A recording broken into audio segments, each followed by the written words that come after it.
edition of Don't Argue with the Fast podcast. I'm your host, Noah Love.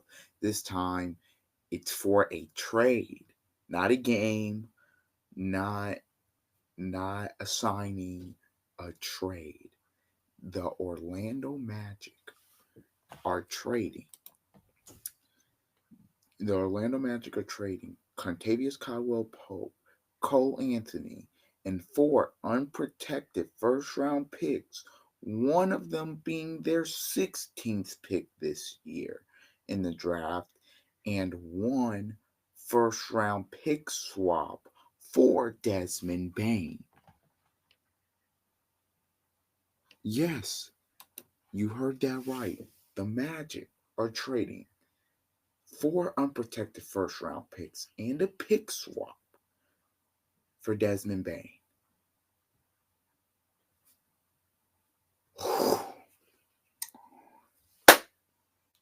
Orlando is the GM is taking a win now approach for this next season, so that's why they made the trade.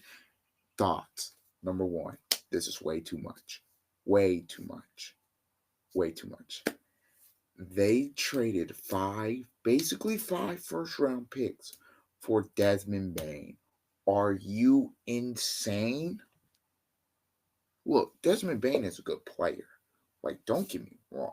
He's a very good player, and I think he fits seamlessly into what Orlando is trying to do.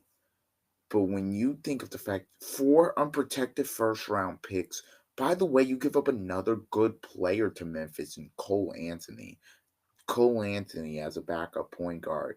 Memphis needed one because when Ja went out the game, did with no more Tyus Jones, they didn't really have one. So for them to get him, that's good for Memphis. This is great for Memphis. This is a great trade. For yes, you're giving up probably your third best player, but the value you got back for him, you got four first rounders. You got four.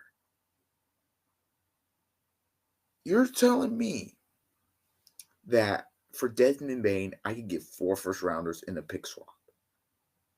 That's insane. I mean, what's gonna if this is the value for for Bane, what would be the value for other guys on the trade market this year? Kevin Durant, what's his value? Uh, whoever's trying to trade for him, which it's the Rockets. I think the Wolves are in there.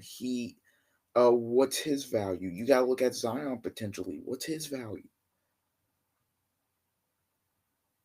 The root to me, Rudy McCall, the Rudy Gobert and the Mikal Bridges trades have messed up the market. You're looking at Rudy Gobert. Minnesota trades six first round picks. They did not have to trade six. Don't know what their GM was thinking when they did that. You trade five first rounders for Mikal Bridges. So you're gonna sit up in here and tell me that Mikal Bridges is worth more than De'Aaron Fox and Luca combined? Yeah, nah. Nah, nah.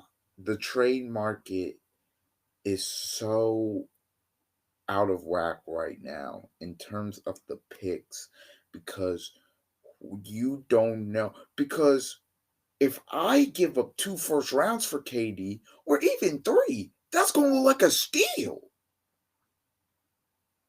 That's going to look like a steal compared to what these other teams are giving up. Look, I know the Magic, if they wanted a player like Bane, they were going to have to give up young assets, but four first round picks, a role player like a Trey Murphy or a Dyson Daniels, what is it going to be then? Five first round picks to get them? You could only imagine the value of somebody now like a Giannis, like a Trey Young. Giannis, you're going to have to give up your young core and for five first rounders if you want Giannis. But Orlando, they make this trade saying it's more of a win now move. This is I'm gonna tell you what this trade is. This trade, especially in the Eastern Conference, this is a trade that is gonna I'm gonna characterize it as well, if the Pacers can make the finals trade. This is what I mean. The Indiana Pacers are currently in the NBA Finals. The the Magic are a team that probably think they're really not that far off from the Pacers. So they're thinking, hey, if the Pacers can make the finals, we just need to be healthy. Why can't we? We think we're one piece away. We need some shooting. How about Desmond Bane? Boom.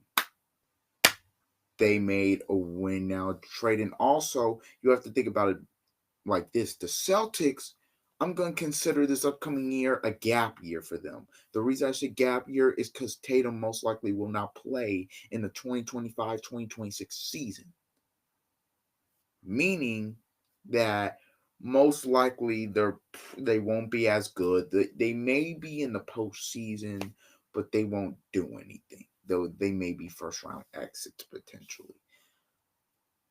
You're gonna, because in the West, look, OKC's an historic team. That's already gonna be tough. They know that. In the East, with the Pacers making the finals, I know Detroit and New York and Cleveland may even try to make a move. Cleveland won 64 games and was eliminated in 5 games. They're probably thinking to themselves, well, if we didn't get injured, maybe we need to make a move. Now, they can't move Garland now because he had toe surgery. Can't move him. Uh, or at least for the first 4 or 5 months, you can't move him.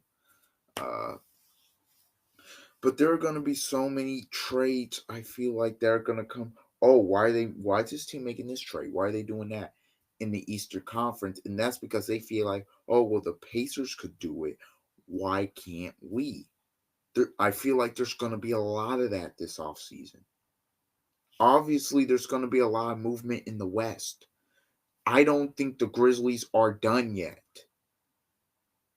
I don't. They're gonna use that 16th pick, but those other picks, I don't think they're done. Something bigger to me is coming in Memphis.